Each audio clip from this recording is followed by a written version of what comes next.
Buenas tardes, doctor. Buenas tardes, doctor. No, hola. ¿Quién habló ahí que se oyó como voz de niña? Yo, doctor. Bueno. Chicos, vamos a continuar con lo que estamos viendo acerca de la fisiología del reproductor femenino.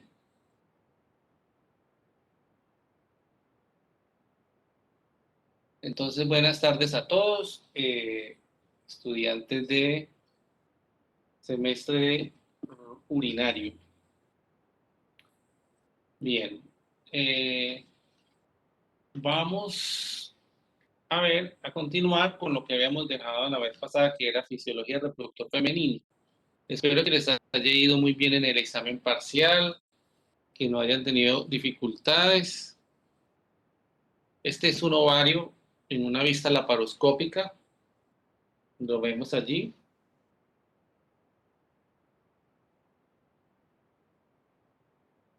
Vamos a hablar del ciclo ovárico. En el eje estábamos hablando de hipotálamo, hipófisis, ovario, que ya hemos hablado. El hipotálamo liberaba GnRH, llegaba a la hipófisis llegaba al ovario o gonada para que se produjera la FSH y la LH. La hipófisis produce LH, FSH, llegaba al ovario para que produjera estrógenos y progesterona. Dicho ovario, las células de la teca producen progesterona, androstenodiona, y las células de la granulosa producen estrógenos. Hay varios tipos de estrógenos. Entre los estrógenos que se producen, hay por lo menos unos 4 tipos así de estrógenos, que serían E1, E2, E3 y E4. Entonces, hablando ya del ciclo ovárico como tal, que sucede dentro del ovario, sucede que este ciclo se repite cada 28 días, ¿sí? Que es diferente al ciclo menstrual. Una cosa es el ciclo menstrual y otra cosa es el ciclo ovárico. Recuerden que un ciclo menstrual va desde un sangrado hasta el otro sangrado, mientras que el ciclo ovárico va a ser un ciclo de 28 días, ¿sí? Que tiene 2 fases grandes, que serían la fase folicular y la fase lútea. Fase folicular y fase lútea. Los primeros 14 días son la fase folicular y los siguientes 14 días son la fase lútea. Entonces les decía que el ciclo menstrual va de menstruación a menstruación, mientras que el ciclo ovárico va desde ovulación hasta ovulación, ¿sí? El producto, digámoslo así, final del ciclo ovárico viene siendo la ovulación. Y precisamente esta ovulación queda a mitad del ciclo menstrual. ¿Sí me hago entender? Son 2 ciclos diferentes. Pues, que se relacionan, pero son diferentes. Bueno, entonces en la fase folicular se van reclutando algunos folículos hasta llegar a un folículo maduro que luego va a degenerar en un cuerpo lúteo, ¿sí? Entonces, si miramos el desarrollo folicular inicial, así a grandes rasgos, eso es todo unas clases de embriología, pero a grandes rasgos, pues es la fase en el que los folículos primordiales se convierten en folículos primarios, en la fase tónica, y luego ya empieza la maduración folicular, donde hay un reclutamiento folicular, que es donde empieza esta fase como tal. El reclutamiento folicular, luego esos que se reclutaron van a convertirse en folículos preantrales, luego se van a convertir en folículos antrales secundarios, hasta que uno es dominante, y cuando ese dominante predomina, pues entonces se va a convertir en un folículo terciario, el cual va a estallar para dar la expulsión del óvulo que está dentro, y luego va a quedar un cuerpo lúteo, ¿sí? Cuerpo lúteo que va a terminar una luteólisis y cuerpo albicans o corpus albicans, o va a apoyar un embarazo, ¿sí? Entonces, hay un dato aquí muy importante a tener en cuenta y es que el desarrollo, al nacimiento del desarrollo folicular, cuando se nace, cuando una niña bebé nace, una neonata, el ovario contiene aproximadamente, el ovario de esa recién nacida contiene más o menos 2 millones de folículos primordiales, ¿sí? Al momento del nacimiento. Cuando pasa la infancia hasta llegar a la menarca, esos, la mayoría van a sufrir una atresia. Y de todos esos millones van a quedar solo 400.000. De esos 400.000 terminan en toda la vida 400 de ellos alcanzando una madurez para ovular, ¿sí? Entonces miren la diferencia que se va presentando.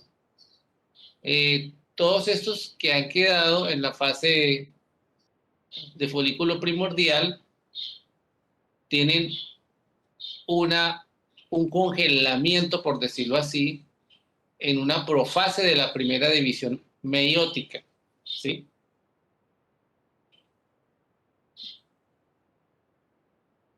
Entonces, ¿a qué se le puede llamar un folículo primordial? A un conjunto que tiene un ovocito primario más una monocapa de células foliculares planas, como son estas.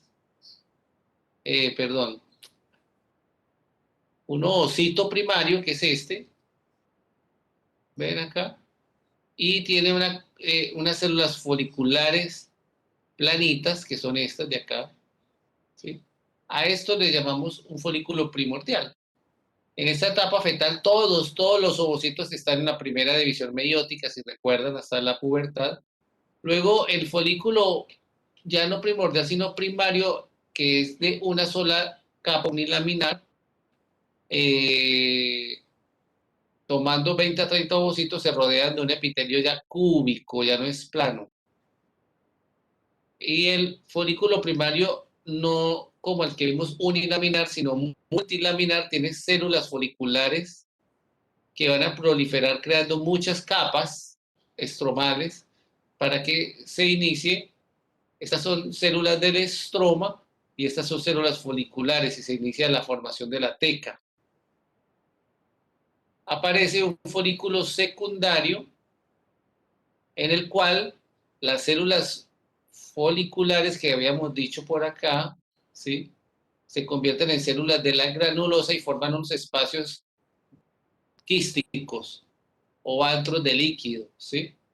Ese es un folículo preantral hasta que se forma un antro definido y entonces en ese se llamaría un folículo terciario. Se concluye en ese momento la primera división meiótica entre 10 y 12 horas antes de ovular.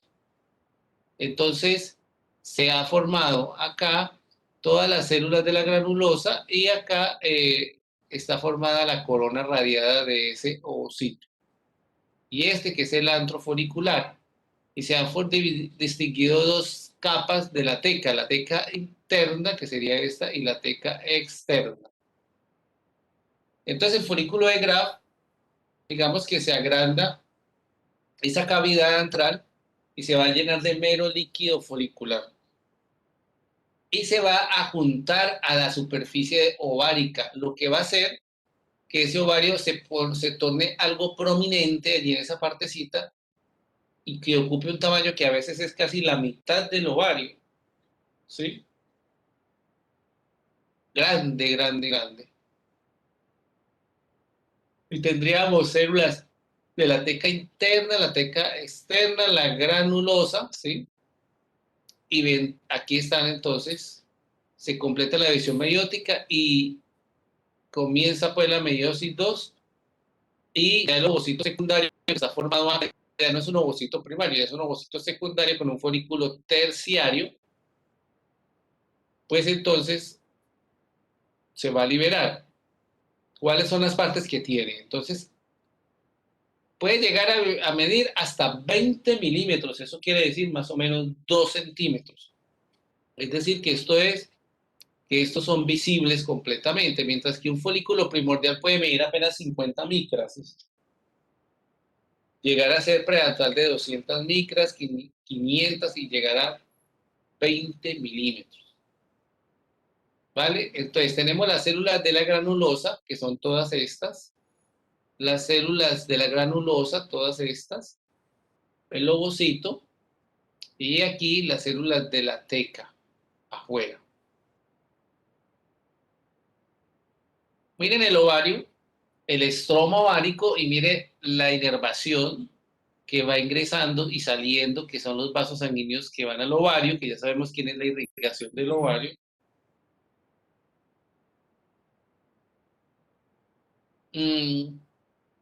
Y vemos cómo los folículos primordiales, como vemos acá, se van reclutando, se van convirtiendo en folículos primarios, luego en una cavidad que inicia de antro, que es el folículo preantral, ¿sí? Este es casualmente un folículo ya trésico, pero no. Y luego un folículo grande de Graf que se pone a la superficie del ovario, y cuando ya está así de grande, ¡pam!, revienta y sale el óvulo, y lo que queda se llama cuerpo lúteo, que se va a tornar y convertirse en un cuerpo lúteo maduro, y si no hay embarazo se convierte en un cuerpo blanco o cuerpo albicans.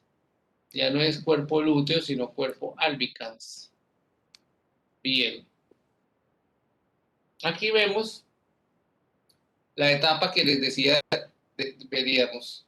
Por ejemplo, la etapa fetal, que es esta, luego la etapa del nacimiento de la niña, luego la etapa de la pubertad hasta llegar a la menopausia. Resulta que ovocitos hay muchísimos, ovocitos en la etapa fetal, y muchos de estos hacen apoptosis, ¿sí? Luego, de 7 millones que habían en la etapa fetal, más o menos, que se producen en la etapa fetal, 7 millones, muchachos, la gran mayoría que mueren, al nacer solo van quedando apenas lo que decíamos, solo quedan 2 millones. Y mientras del nacimiento a la pubertad, ¿sí?, se dispone para ovular ya apenas de 300.000 más o menos, de los cuales van a terminar ovulando únicamente 400 o 500, y el resto van a estar destinados a morir por apoptosis. Eso quiere decir que, que usted como mujer dispone aproximadamente de 400 óvulos para toda su vida, más o menos. De 400 óvulos, de los cuales recuerden que cuando se hace un reclutamiento para una ovulación, para cada ovulación del mes, se va a reclutar un grupo. Se va a reclutar un grupo, mírenlos acá, se toman un grupito, y de esos grupitos progresará solo uno. Los demás hacen una apoptosis. ¿Sí? Cuando llega la menopausia, quiere decir que ya no hay óvulos disponibles y la reserva ovárica se ha agotado. Entonces, tener en cuenta eso ustedes que van a estudiar, que van a hacer especialización, su especialización, trabajarán y luego dirán, oh, quiero un hijo, pero resulta que ya de pronto no hay tanta reserva ovárica y se dificulta mucho el embarazo después de tantos años. Bueno,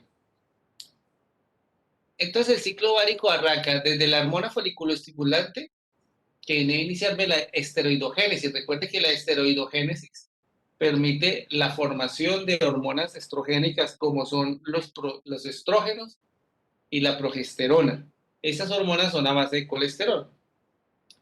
¿Qué es lo que se hace con la esteroidogénesis? Coger un grupo de células, reclutarlas, de folículos, perdón, reclutarlos. La expresión de esos folículos tiene para receptores de FSH, y viene y entonces, eso sucede ¿en dónde? En las células de la granulosa y de la teca, y entonces la expresión de los resultados activa la enzima aromatasa para que se haga una aromatización y se produzca la FSH-LH, y el resto de los folículos tenga una apoptosis. ¿Sí? Entonces, las células de la teca, muchachos, sintetizan progesterona y androstenediona, ¿sí? Y las células de la granulosa sintetizan estrógenos y también inhibina. ¿Qué hace la inhibina? Frenar la síntesis de la FSH. Entonces, las células de la granulosa sintetizan estrógenos, que son estas células. Ahora, estrógenos se sintetizan en varias partes del cuerpo también. También se sintetizan en el hígado fetal, por ejemplo, estrógenos. También se sintetizan en el tejido adiposo, ¿sí? Pero mayormente, pues en las células de la granulosa, que están alrededor del folículo, se sintetizan los estrógenos. Cuando ya no hay folículos en la menopausia, pues ya no hay tanto estrógeno. Y el ovario, pues está en una falla, que se llama falla ovárica. Bueno, y las células de la teca, pues sintetizan la androstenediona. Entonces, ¿qué hace la LH? Esta que estábamos hablando aquí atrás, bueno, no, la LH permite la entrada de colesterol, ¿cierto? Recuerden que ese es el insumo más necesario para formar hormonas esteroideas. La LH aumenta la actividad de la enzima aromatasa y selecciona el folículo dominante. Cuando se eleva el estrógeno, se da una retroalimentación negativa al hipotálamo y a la hipófisis. Entonces viene el momento de la ovulación. 2 días antes de la ovulación se va a elevar la hormona luteinizante o LH, se va a elevar con un pico 6 a 10 veces mayor. 2 días antes de la ovulación. Por eso el aumento del pico de LH genera en los siguientes 2 días o 48 horas una ovulación. 24 a 36 horas, entonces, antecitos también se va a formar un pico de estrógenos. Entonces, la coincidencia entre el pico de estrógenos y el pico de LH va a dar la ovulación. ¿Qué va a pasar en la ovulación? El líquido folicular se va a aumentar harto, de tal manera que va a llegar a ser grande, casi macroscópico, en el ovario. Y en el ovario va a protruir como una masita ahí y va a formar una zona contra esa presión en la que va a tener poca vascularización por la presión que tiene ahí, y es una zona isquémica. A esa zonita le vamos a llamar el estigma. Estigma. Vean aquí, este es el estigma, ¿sí? A veces ese estigma que está en el ovario, que se rompe, donde se rompe y se ovula, puede coger un vaso sanguíneo. Y al coger un vaso sanguíneo, puede generar un sangrado, ¿sí? Y eso pues puede producir que ese sangrado se libere en la cavidad abdominal o, perdón, en la cavidad peritoneal. Y eso puede producir un dolor. Ese síndrome, ¿alguien ha escuchado cómo se llama ese síndrome donde se produce ese dolor?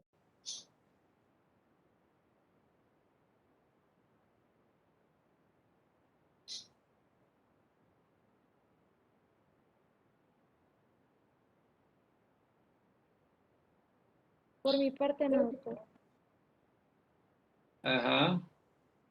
¿Quién ha escuchado? Síndrome premenstrual. No, el síndrome premenstrual es un dolor que da antecítico de la menstruación, pero este es un dolor que está en la mitad de la menstruación. Pero ¿entienden por qué es ese dolor o no? Pues me imagino porque la sangre que se libera irrita la cavidad peritoneal. Exacto. Y ese tiene un nombre que es el síndrome de Mittel-Schmerz. Síndrome de Mittel-Schmerz. ¿sí? Se llama así, síndrome de, y esto sucede muchas veces en el, en la práctica clínica y vamos a ver pacientes que presentan esto. Mittelschmerz. Mittelschmerz. Lo voy a escribir acá en el chat. Síndrome de Mittelschmerz. Mittelschmerz. Una cosa así porque es como alemán. ¿Sí? Ahí lo mandé por el chat. Entonces, se distingue, como vemos aquí sangradito abajo, es porque tiene un dolor en toda la mitad del ciclo menstrual. Usted la interroga y se da cuenta que su menstruación fue a 15 días antes de ese dolor, que le faltan 15 días para menstruar, que tiene súbito dolor y cuando se riega cuando se ovula por el ovario derecho, se riega al fondo ahí de saco el lado derecho y se confunden con apendicitis. Muchas veces terminan en cirugía y no tienen nada de eso. Síndrome de Mittelschmerz. Bueno, la teca externa va a secretar además otras cosas como la colagenasa, las prostaglandinas, que lo que hacen es ahí hacer más delgado el estigma hasta que se pueda romper, ¿sí? Y se rompe el estigma y sale todo su contenido. Y empieza la fase lútea del ciclo ovárico. En esa fase lútea es donde más se va a producir progesterona. Casi hasta 8 días después está el máximo nivel de progesterona, pensando en que haya un posible embarazo. El organismo siempre está pensando allí, todos estos cuerpos lúteos están pensando en la posibilidad de embarazarse a como de lugar, ¿sí? Entonces tienen esperanzas hasta el último momento. Entonces, aquí vemos cómo se expresan receptores para LH, receptor de hormona luteinizante, y entonces se activa el colesterol, se toman lípidos y se produce pregnenolona, que luego va a ser el precursor de la progesterona, más que todo, ¿sí?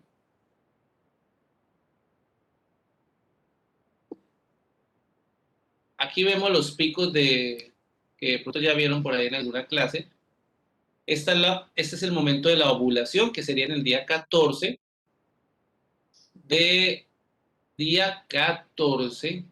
¿sí? Del ciclo menstrual. Este sería el ciclo menstrual de 28 días. Y en el día 14 será la ovulación. Fíjese que para la ovulación se requiere un pico de hormona luteinizante y un pico de estrógenos, ¿verdad? Mientras que no hay casi progesterona. Después de eso aumenta la progesterona, ¿sí? Y la FSH tiene un mini pico, pero no es mucho. Entonces, hay anticonceptivos orales que lo que producen es un retraso en el pico de la LH, que no se dé el pico completo de la LH. Y cuando se interrumpe el anticonceptivo puede terminar el pico y ovular. Bueno, ¿qué sucede? Que el pico de la LH y el pico de los estrógenos cuando coinciden pues da la ovulación y hay un ciclo también uterino o endometrial, que es el ciclo menstrual. ¿Qué pasa con el endometrio? Va aumentando con la progesterona y tiene todo este resto de fase de días con un endometrio grueso, vigoroso, acolchonado para el nuevo bebé, hasta que no hay sino una decepción y él solo se rasga las vestiduras y sale. Bueno, ahí está nuevamente, se expulsa el endometrio, ¿sí? Es un sangrado, tendrá unos días secos, unos días... Estos son unas reglitas que importante que algunas mujeres pueden utilizar para conocerse un poco más. Y llega el ciclo uterino o endometrial, que es la menstruación. Creo que esa clase pues la vieron con el doctor Byron. Viene el ciclo uterino. Entonces, ¿qué pasa en la fase? ¿Qué pasa a nivel como del flujo? La fase folicular es una fase donde se aumenta el moco, ¿sí? Y durante la ovulación, cuando se está en ovulación, ya el moco cambia porque es un moco vaginal, filante, brillante y muy fluido. Y en la fase secretora, el moco ya no cristaliza y se rompe muy fácil. Es decir, que la fase secretora ya no es tan filante y brillante. Entonces, el método del moco cervical, aquí tenemos cómo está la menstruación en los primeros días acá, viene un periodo seco y decía unos periodos húmedos que más o menos son al momento de la ovulación y 4 días más alrededor, ¿sí? Y todos estos periodos son los días de mayor probabilidad de quedar embarazada, porque la ovulación se puede dar acá o aquí o en el 14 o en el 12, o ¿sí? Y luego llega un periodo que se llama periodo pues, seco otra vez, con un moco más espeso, que tiene menos probabilidad de embarazo. Este es el canal del cuello uterino, el cervix, canal cervical. Todo esto es el canal cervical. Entonces, ¿qué se produce en el canal cervical? Una cantidad de secreciones también, ¿sí? Entonces, el moco cervical se va a clasificar en varios tipos de moco cervical. Por ejemplo, miren, el moco tipo G, ¿sí? ¿Qué es el moco G? Es un moco gestagénico, impenetrable, ¿sí? Es un moco L, el que tiene una cristalización en el lecho, que elimina el esperma defectuoso. Entonces, mírenlo acá, el moco L está por acá, elimina el esperma defectuoso. Hay un moco tipo S, como lo ven acá, S, ¿sí? Ese moco tipo S forma canales filamentosos para servir de transporte y además lo que hacen es lubricar la vulva. Tenemos un moco P2 y un moco P6. ¿Qué pasa con el moco P2? Da comienzo de la fase fértil, ¿sí? Hay licuación del moco G, del moco L y del moco S. Mejor dicho, el moco G, L y S no permiten el embarazo tan fácilmente. Pero el moco P2 sí y el P6 también. El P6 es el que está próximo al día fértil y transporta fácilmente a los espermatozoides. Es decir, que se necesita el moco P2 y el moco P6 para que mejore el transporte o la posibilidad de fertilidad. Y el moco G, S y el moco L son enemigos de quedar en el embarazo. El moco F no tiene una función específica tampoco, ¿sí? Entonces, el volumen del moco cervical se puede puntuar de 0 a 3 puntos cuando hablamos ya del volumen, siendo que casi 0 mililitros hasta 0.3 mililitros o más, ¿sí? Por ejemplo, una puntuación alta de 3 es aquel que tiene un volumen ampliecito de 0.3 mililitros, con una consistencia acuoso preovulatorio, que tiene, al mirarlo a la placa, helechos terciarios y cuaternarios, y que tiene una filancia de 9 centímetros, o sea, permite que no se rompa hasta llegar a 9 centímetros o más, y 0 células, ¿sí? Por eso yo puedo clasificar un moco, y entonces, miren, un moco que permite que se rompe tan fácil a un moco que permite que tenga una filancia hasta de 9 centímetros y verlo así en una placa, como unos helechos, varios cristales, permiten saber cómo es que está la calidad del moco para la ovulación. un flujo cervical, ¿sí? Que se convierte obviamente en un flujo vaginal. Los señores espermatozoides querieron entrar, pero si no tiene un moco que tenga tipo P1 o P6, ellos no pueden pasar fácilmente esta barrera del canal cervical. Tienen que tener un moco P2 o P6, porque el moco G o S no lo deja pasar hasta allá. ¿Sí? El ciclo vaginal, entonces, también tiene un ciclo, que es una fase de proliferación.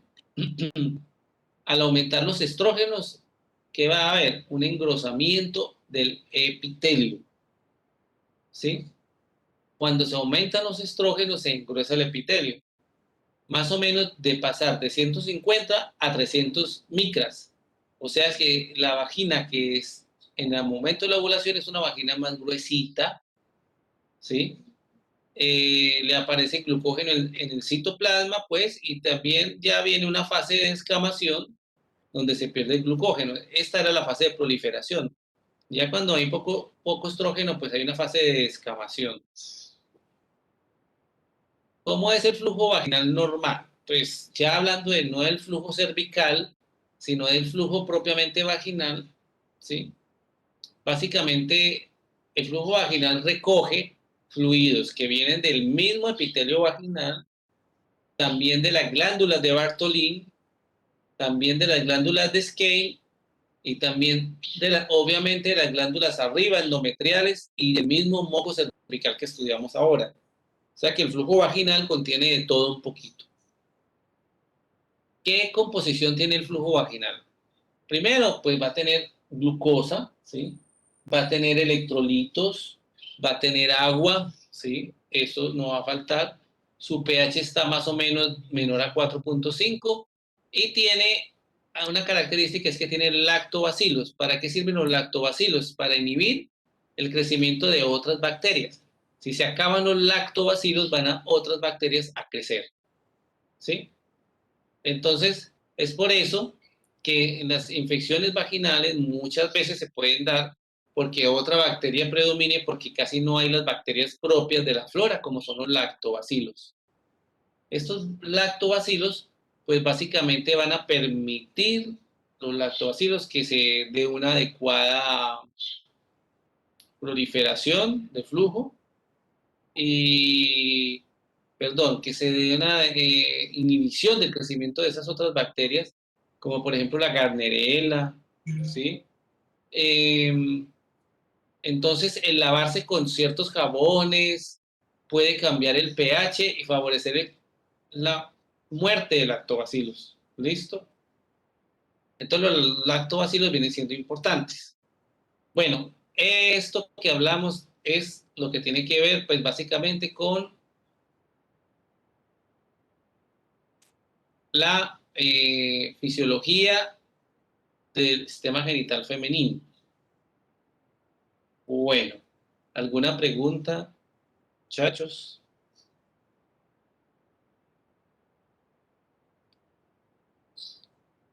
¿Cómo les fue en el parcial?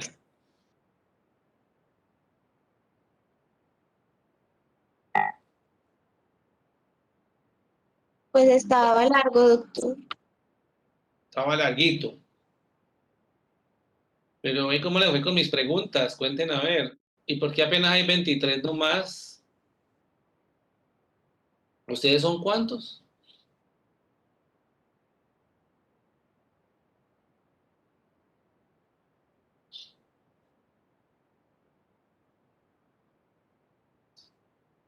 Uno, doctor, creo. Sí, faltan muchos estudiantes hoy. Bueno, ¿cuántas preguntas eran en el parcial ya totales?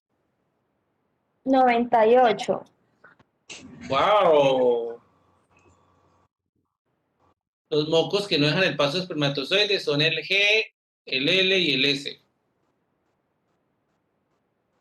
Bueno, y todo ese mundo de preguntas. Vea pues. Y Pero yo les largas, hice 10.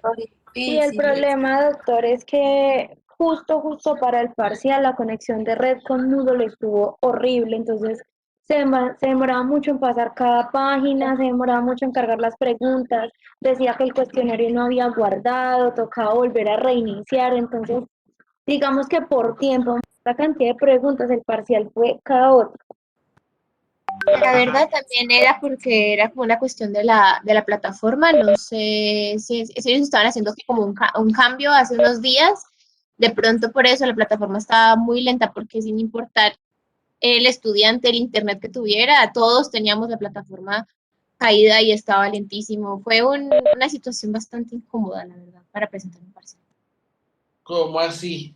Ah, Entonces, yo creo, pero ¿había preguntas abiertas o qué? No. Sí, doctor, como Tres, cinco, doctor. seis, a tres, ahí está. ¿A qué, perdón? O sea, tres abiertas y las otras eran como de completar una sola palabrita. Tres abiertas, tres. Bueno, pero las mías me imagino que fue breve. Estas son fáciles, pam, pam, pam, pam. Pero sí es bueno hablar con el coordinador del curso, pues que me parece que, bueno, no sé por qué fueron tantas preguntas, 98. No Doctor, sé de dónde. lo que pasa es que, pues digamos que hay unas materias que tienen una intensidad horaria, pues bastante intensa, valga la redundancia, y pues usualmente eso siempre lo han hecho así, como dividiendo la intensidad horaria, sacan el número de preguntas por materia. Y también hubo Sí. preguntas del CPC, entonces, claro, eso aumentaba el número porque yo creo que de CPC eran por ahí unas 5 o 6 preguntas, si no estoy mal. Ya. Claro, es que aquí estaba viendo el número de preguntas. Murillo le hizo 25, 10, 20, 30, 40, 50, 65, 70. Sí, da 90 y pico. No, pero ¿por qué tantas preguntas de Murillo? Es que tenía muchos temas él todos los días. Sí.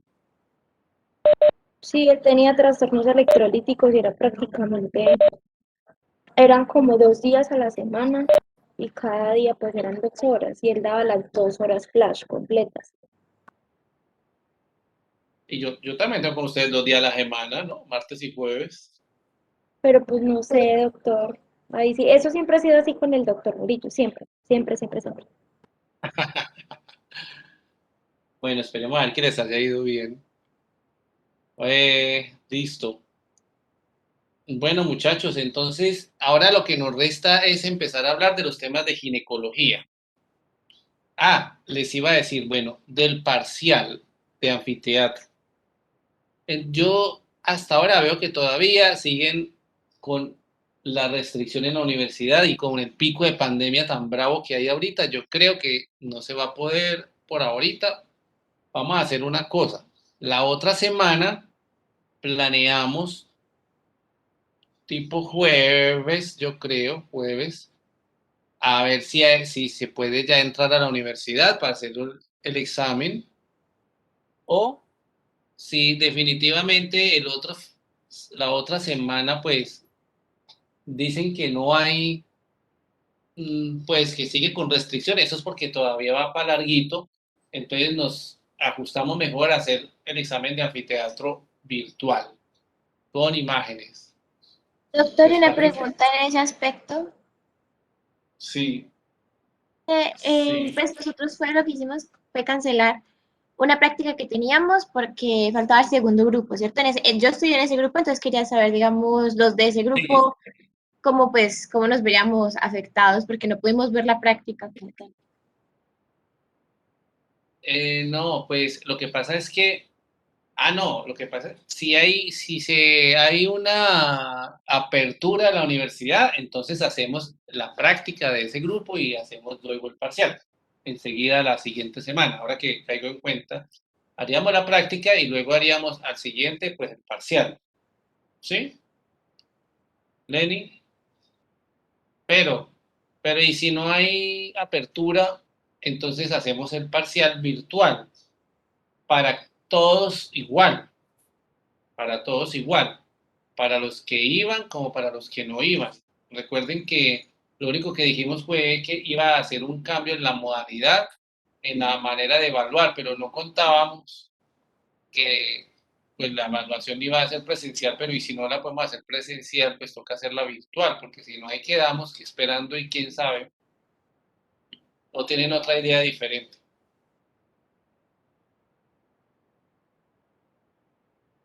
Lenny, Melissa, ¿te queda claro o no?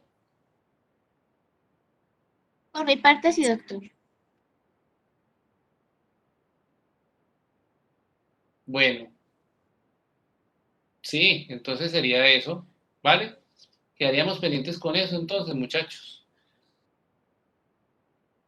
Entonces, lo que sí voy a poner es a ustedes, es a que vean la última práctica, vimos un poquito de pelvis y de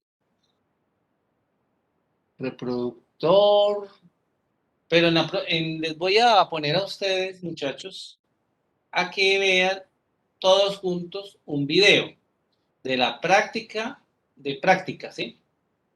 Un video de práctica. Entonces, ese video se lo voy a enviar por acá, por el chat, el link, y se van a ver este video que nos... Bueno, no, hagamos una cosa. Por hoy vamos a hacer lo siguiente, chicos. Les voy a dejar en la plataforma, es que yo no me acuerdo de les dejé en la plataforma, un video de reproductor femenino, de una práctica de anfiteatro.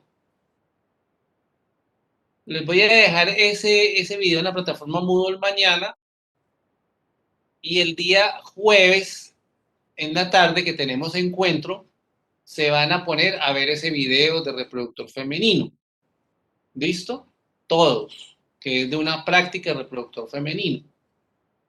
Y ya van a ver todos los videos que están en la plataforma, los que hicimos en el anfiteatro más este reproductor femenino. Los del anfiteatro que son de urinario y todo eso. ¿Estamos?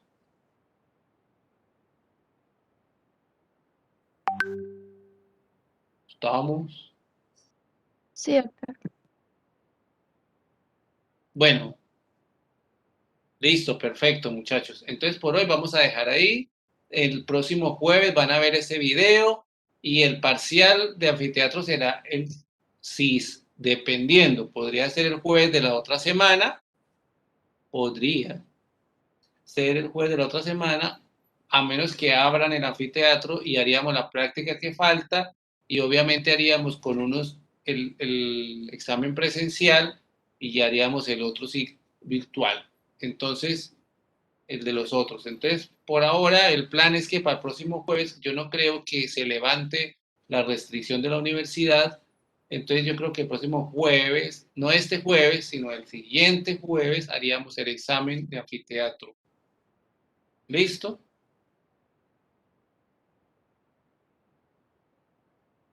Bueno, muchachos. Listo, doctor. Listo, doctor, muchas gracias. Pues chao, pues. Gracias, doctor. Con gusto. Gracias, doctor. Gracias, doctor. Feliz tarde. Gracias, doctor. Hasta luego. Chao, con gusto.